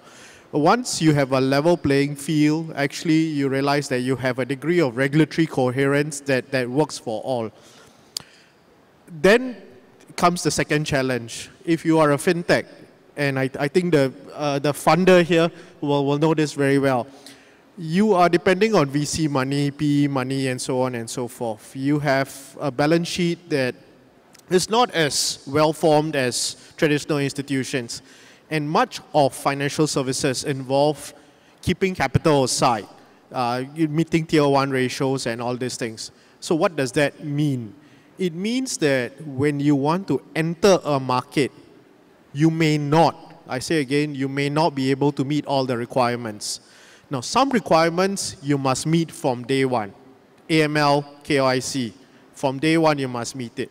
But there are others, say capital and so on and so forth, especially in the insurtech space. I think you will appreciate that a bit more. So what do you do then? You apply to MAS and you say, hey, I want to enter the market. I am doing a regulated activities. I can meet some of your regulations, but I can't meet some of them. And this is an assessment you make with your compliance team and legal team. And then MAS will ask you 2 broad questions. First, are you, I'll put it this way, is your business model geared towards Singapore, which means are you seeking to operate in Singapore? And this is actually an important point, because if you just want to secure a license for the sake of it, it does not make sense. We are going through quite a fair bit of work, and the regulators will acknowledge this. Operating a sandbox is challenging. It's a lot of work. So you want to make sure it's a business model for Singapore. Second question then is, what are the regulations you can't meet? And then we create an environment for you so that you can operate safely, and if you fail, you can fail safely. But when you are within this environment, you must make sure that you're working towards, first, fulfilling your business model, but second, also meeting the requirements that you will be subject to when you exit the sandbox. Now, this is important. Meeting the requirements that you will have to be subjected to when you exit the sandbox. So 12 months, 16 months later, you exit. That is exactly the process that we go through. Now, this is actually an important point. Not every fintech needs to be in the sandbox. You must be able to show that you need some regulatory concessions for a period of time before you enter the sandbox. And that is actually how we determine success. When you exit, you are regulated the same way. So if you're an insurtech firm, you are regulated like every other insurer doing the same activity. If you're a wealth tech firm, it's the same. So this is actually our differentiating factor. Many countries actually don't adopt the Singapore model when it comes to sandbox, I should say this. But it's a model that has worked for us. But remember that nothing is ever static. We are actually looking at it from a different lens going forward, hoping that, hey, there is something we can learn from everyone else, including OJK, on the merits of their model and seeing how we can actually reform our model as well. Again, we are 9 years into our journey. It is actually a reflection point for us. So it's actually useful to actually hear views on, hey, there are different models that work. Let's see what we can do to incorporate them. Okay, Pak Alvin. So, do you have some kind of like key indicator for a startup to get success in a sandbox in your country? The key indicator, yeah. The key criteria, it's a good question. The key criteria must be that you must have a business model and show that you are seeking to operate in Singapore. And the only reason is this: there is no point securing a regulatory license and being a regulated activity if you don't want to operate in Singapore. It's as easy as that. So if you're an insurtech firm, but actually your business is in Indonesia and you have no plans to sell your products and services in Singapore, then actually, why you want to go through the whole process in Singapore? I mean, so you must show that. That is a key criteria for us and a very important criteria. Okay, thank you. Mungkin saya ke Pak Rifai ya. Pak Rifai bisa minta tolong dijelaskan sejauh mana sandbox ini bisa mendorong inovasi dan growth di Sendit ya. Okay, it's very important question karena kita melihatnya gini, dengan Indonesia sendiri sebenarnya Pak Ludi ya. Kalau saya selalu melihat Indonesia itu adalah negara yang sangat unik ya, dengan potensi yang sangat besar, jumlah populasi yang sangat banyak, dan uniknya masyarakat Indonesia itu adalah sangat adaptif ya. Semua yang baru pasti dicoba. Nah, jadi tapi kita punya kelemahan, mungkin ini ada society habit yang juga kurang baik di Indonesia sehingga banyak fraud dan segala macam. Jadi ini hal-hal seperti inilah yang kita lihat sebagai opportunity yang sangat baik dalam melakukan inovasi. So far kalau kita belajar dari apa yang terjadi di beberapa tahun belakangan ini di regulatory sandbox ya. Regulatory sandbox saya rasa message yang sangat kuat yang dikeluarkan adalah mendorong inovasi. Otomatis ada beberapa impact yang bisa masuk ke Zendit ya, mulai dari kita sendiri akan coba berpikir untuk mengembangkan inovasi, termasuk dua sandbox yang kita coba masukkan di transaction authentication dan agregator. Kita melihat peluang-peluang seperti itu adalah key learning yang sangat tinggi, tapi dampak yang tidak langsung yang muncul dari regulatory sandbox kepada kami khususnya sebagai penyedia layanan payment adalah tumbuhnya industri. Pertumbuhan industri yang ada seperti mungkin Ray menggunakan layanan Zendit juga secara tidak langsung. Bahkan di bawah Ray ada beberapa industri lain yang di-enable oleh Ray, dan multiply effect tersebut dengan adanya insentif inovasi yang diberikan lewat sandbox secara tidak langsung itu langsung mendorong pertumbuhan Zendit selain inovasi yang ingin dijalankan oleh Zendit. Saya rasa itu peran penting dari sandbox, dampaknya kepada Zendit baik dari sisi inovasi, tapi yang lebih penting pertumbuhan bisnis yang terjadi khususnya untuk ekonomi digital, menurut saya tidak jauh itu di-drive dari inovasi dari regulatory sandbox. Makasih. Mungkin Pak Evan ya, Pak Evan ini buat di sesi yang kedua mungkin sejauh mana sih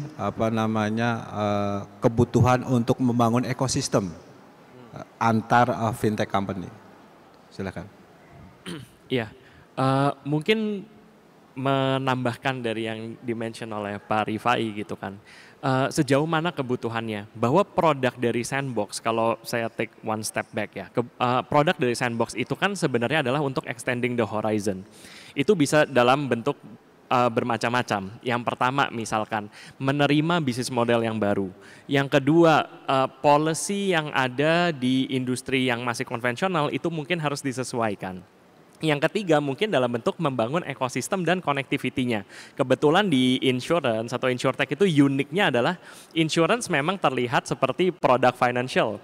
Tetapi risk-nya itu datang dari insured industry. Asuransi kesehatan, banyak risk, fraud, waste, abuse datangnya dari kesehatan. Jadi kita perlu orang yang bekerja di kesehatan dan tapi dengan objektif untuk menjaga stabilitas dari penyedia produk keuangannya. Kalau orang yang bekerja misalkan di asuransi otomotif, ya sama, fraudnya biasa datangnya dari bengkel, dari lapangan gitu kan. Nah, jadi ini sebenarnya satu hal yang important membangun ekosistem dan konektivitas itu keluar dari industri financialnya sendiri, Pak. Jadi that's why it's very important. Buat kita, Sandbox itu bisa dijadikan sebagai endorsement lah, sebagai rubber stamping juga bahwa OJK sudah melihat model bisnis kita, kemudian kita bisa operate dan memang memberikan impact. Contoh misalkan health tech, ada banyak health tech di masyarakat, tapi ada health tech yang sifatnya mereka pengen making money dari insurance, mereka capitalize the insurance. Tapi ada health tech yang memang seperti kita dan dibangun untuk membantu claim ratio dan stabilitasnya insurance. Nah, itu dengan kita bisa di Sandbox seperti itu, maka sebenarnya pelaku industri keuangan itu bisa melihat. Payment juga sama gitu, atau mungkin pinjaman. Masyarakat lihat, oh banyak nih produk-produk, tapi yang sudah di Sandbox pasti akan memberikan endorsement sendiri kepada masyarakat. Jadi menurut kami membangun ekosistem, konektivitas, kemudian bagaimana kita bisa melihat bisnis model yang baru untuk expanding the horizon of the existing financial industry itu sangat penting. Baik, makasih. Bu Samira, mungkin bisa sharing ke kita semua ya. Kalau kita sebagai regulator pengen menghasilkan fintech-fintech besar, tipsnya seperti apa sih? Dari sisi S-Venture ya, yang biasa sudah mulai talent scouting fintech-fintech kecil, gimana bikin mereka bisa membesar gitu? Idenya seperti apa? Kalau kita mau lihat journey of any startup, pasti memulai dengan people, right? So hiring the right people, recruiting the right people, but also solving a real issue, solving a real problem. Jadi kalau misalnya startup yang dari masuk ke Sandbox mau jadi lebih besar, mau jadi lebih agresif, mereka tuh harus mengerti customer feedback yang dikasih dan gimana caranya lebih evolve so that they're always answering the market issues. Tapi juga jangan sampai we're answering a problem that is not regulated yet. Karena kalau misalnya kita udah mencoba answer problem and the regulations nggak mendukung, that is a huge challenge, hambatan yang sangat besar. So I think it goes hand in hand, right? You grow, you invest in your startup, tapi juga selalu mendengarkan your market and your industry peers, ya dari OJK, dari teman-teman yang consulting di Sandbox, dan juga your industry peers, gitu sih. So I think in terms of growth, it's really important as well to learn from your competitors and your comparables. Oke, jadi ini di sesi yang ketiga kita ingin tanya masukan terkait pusat inovasi sebetulnya, karena kita kan sedang bangun. Mungkin dari S-Venture dulu deh. Ya. Kira-kira kalau kita mau bangun pusat inovasi, hal penting apa yang harus diperhatikan? Kalau membangun ekosistem atau if we want to be a part of an ecosystem, kita harus bantu membangunnya sih. So bantu membangunnya adalah increase the network around, connect antara stakeholders yang akan mendorong startup itu adalah dari regulator, dari investor juga, AC Ventures, dan teman-teman kita juga kan. I think introducing an innovation platform is about bringing together stakeholders that could saling contribute dan saling support gitu. So building that ecosystem, it requires time, but it also requires different stakeholders to be able to challenge one another gitu. Dan mengerti satu sama lain drivernya apa. Kalau driver AC Ventures, it's very much commercial, it's very much returns on the investment kan.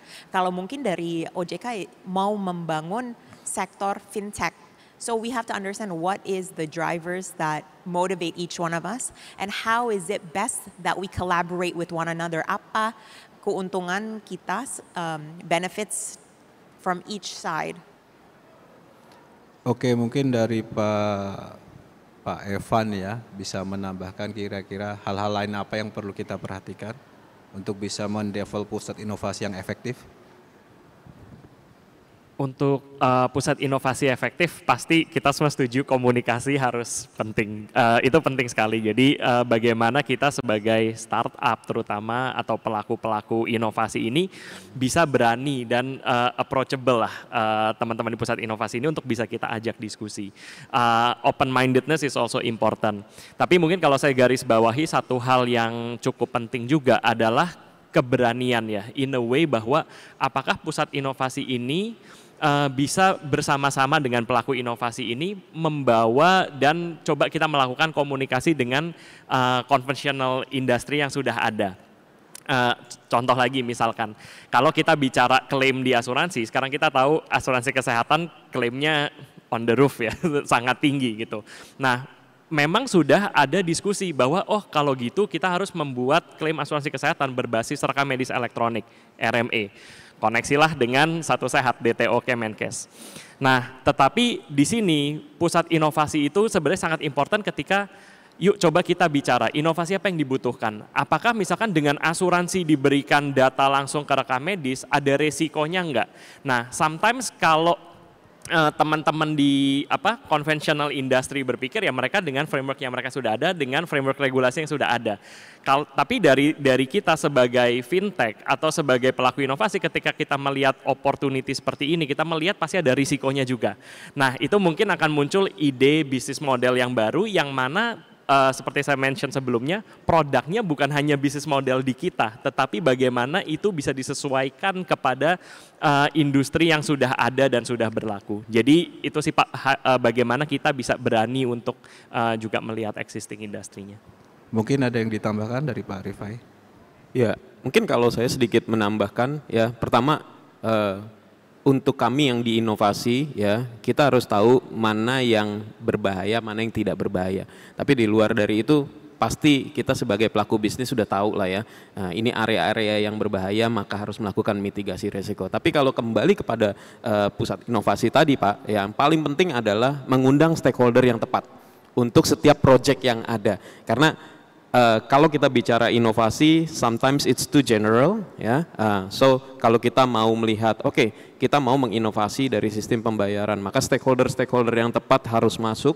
Kenapa? Karena ada boundaries dan ada regulator yang berbeda-beda juga Pak. Biasanya itu challenge dari kami gitu ya. Terutama kalau kami dari pembayaran, terkadang ada yang di OJK, ada yang di Bank Indonesia, apalagi kalau udah masuk online, masuk ke Kominfo, ada PSE. Nah, mengundang stakeholder yang tepat, baik dari pelaku industrinya maupun dari konsumennya dan juga dari regulatornya, sehingga di saat kita melakukan problem solving itu kan pasti ujung-ujungnya segitiganya sama Pak, regulasi, industri, konsumen. Kalau semuanya bisa seimbang, kita bisa akan dapatkan solusi yang tepat untuk produk fit yang bisa kita luncurkan supaya semuanya bisa bermanfaat.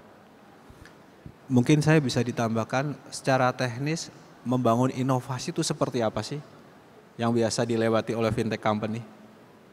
Oke, membangun inovasi kalau kami melihatnya ya Pak ya, pertama tadi yang Pak Samira bilang, pain point-nya dulu Pak berangkat gitu.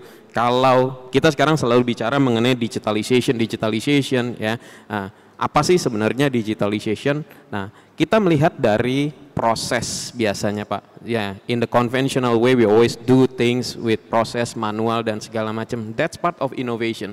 Jadi kalau proses framework yang kita lakukan di Zendit, biasanya kita mulai dari problems, ya.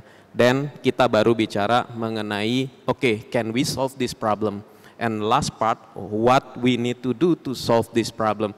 Jadi in nutshell itu sebenarnya proses yang ada untuk inovasi. Terlepas memang kami yang ada di fintech ini punya kompetensi dari segi tech.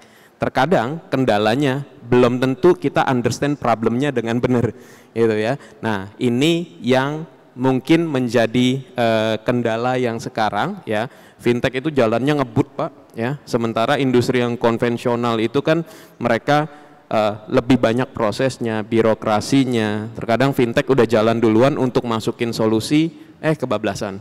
Malah solusi yang dibikin belum tentu fit ternyata untuk menyelesaikan masalah karena ada beberapa birokrasi lain di industri tersebut memang yang harus di-crack. Contoh tadi yang disebutkan oleh Pak Evan di asuransi, ya udah lari ya Pak Evan dengan Ray. Nah ternyata ketemu ada beberapa entry barrier.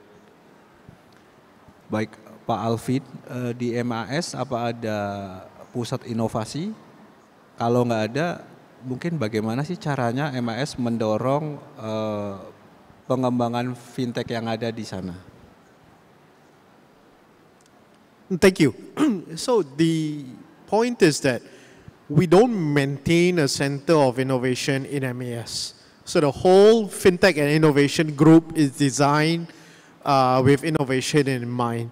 But actually there was an interesting point that was brought up by I think the Zendit speaker, which is fintechs are different and you have to admire the founders of fintechs. Where as a bank, when you develop a new innovative product, actually you go through quite a lot of layers and processes until the innovation comes out. And through these layers and processes, actually much of the innovation sometimes gets stripped off because people just don't understand it, people are worried about it, people assess it from a risk point of view and then pull back. Fintechs bypassed that. I think the analogy he used is the speeding car. If the interpretation was correct, that is what he was saying. It was a speeding car. And that is actually a perfect analogy. Innovation is scary, and we know that. We know that because we are trained to look at things from a risk point of view. Innovations leapfrog that risk and create something completely new or sometimes something completely efficient. That means the old but become efficient. And that is actually the scary part. But if you strip the scariness, what we do is several things. One is MAS strongly believes that fintechs must survive on their own. The reason is that the business model must be sustainable such that eventually they become companies that stand on their own feet without the backing of significant investors over a significant amount of time. So that is one. That's a foundational principle. Number two is, but MAS know that we must play the role of an enabler as well. Marry the traditional with the new, because both sides are equally important in the game of fintech, or in the game of financial services for that matter. A fintech firm, some of them can survive on their own, but many of them will need the incumbent banks. Like I think this week, the InsurTech example was a perfect one. Well, InsurTech is a new way of insurance. You will need a whole ecosystem of insurance to actually support that as well. Then finally, and this is where Indonesia has done this well as well, never ever overlook the benefits of conferences like this. The real matchmaking, the real deals, and everything else takes place outside these walls. But these are the most useful. The opportunity to show you what you have, the opportunity to convince people, the opportunity to have a platform to network and to further your cause. All this done behind closed doors sometimes, done outside the spotlight, but extremely important. So Singapore has our FinTech Festival that was concluded last week. It was the 9th edition. And what keeps us going? What keeps us going is exactly this, that matchmaking and that drive to produce the next big thing because you are seeing the current big thing here. Same, the current big things are happening behind this curtain. The next big thing will come because of what we see behind these curtains. So this is actually extremely important as well. Thank you, Alvin. I think we already running out of time. So I want to give all you 1-2 minutes for closing statement. Mungkin dari Bu Samira silakan. Okay, so my takeaway I think is for all fintechs to take the risk. Karena sekarang sangat beda dari 10 tahun yang lalu. 10 tahun yang lalu itu kita balapan sama regulasi. Kadang-kadang tuh inovasi lebih cepat dari regulasi, tapi sekarang tuh lebih parallel and it's in the same supporting environment. Jadinya for me, all fintechs should take the leap karena there's a safe zone for us to experiment, to be innovative, to be creative, dan banyak banget stakeholder yang sangat excited dengan peluangan di fintech. Oke, Pak Rifai silakan.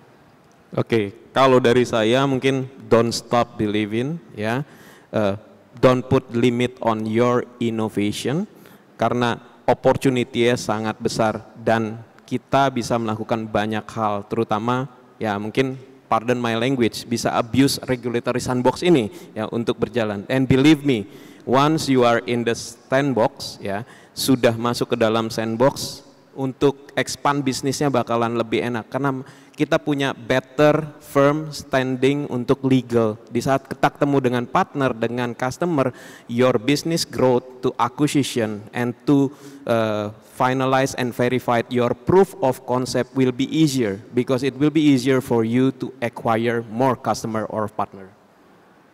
Pak Evan. Ya, overall kami sangat happy karena dengan adanya inovasi yang dilakukan gitu, ada pusat inovasi juga, OJK, proses sandbox, dengan ada asosiasi.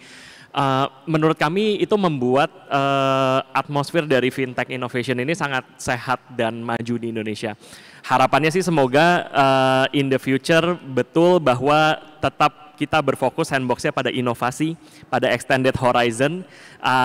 Jangan sampai dengan kita punya sandbox justru itu hanya menjadi paperworks atau hanya untuk filtering inovasi yang baru dimasukkan ke rumah-rumah yang lama, akhirnya inovasi dan extended horizon itu tidak terjadi.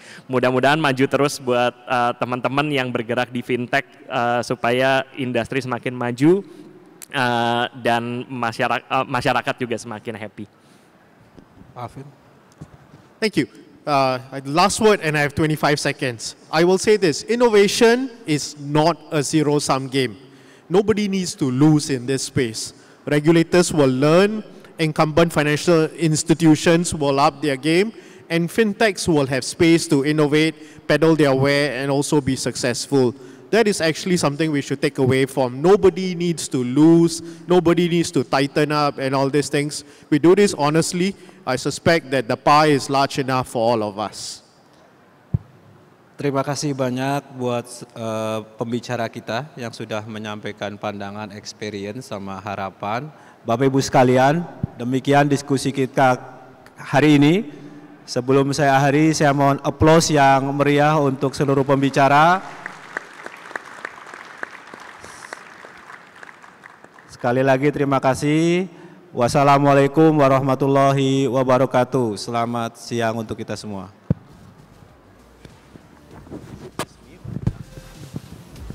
Thank you, Mr. Ludi Arlianto, for moderating this morning special panel discussion session.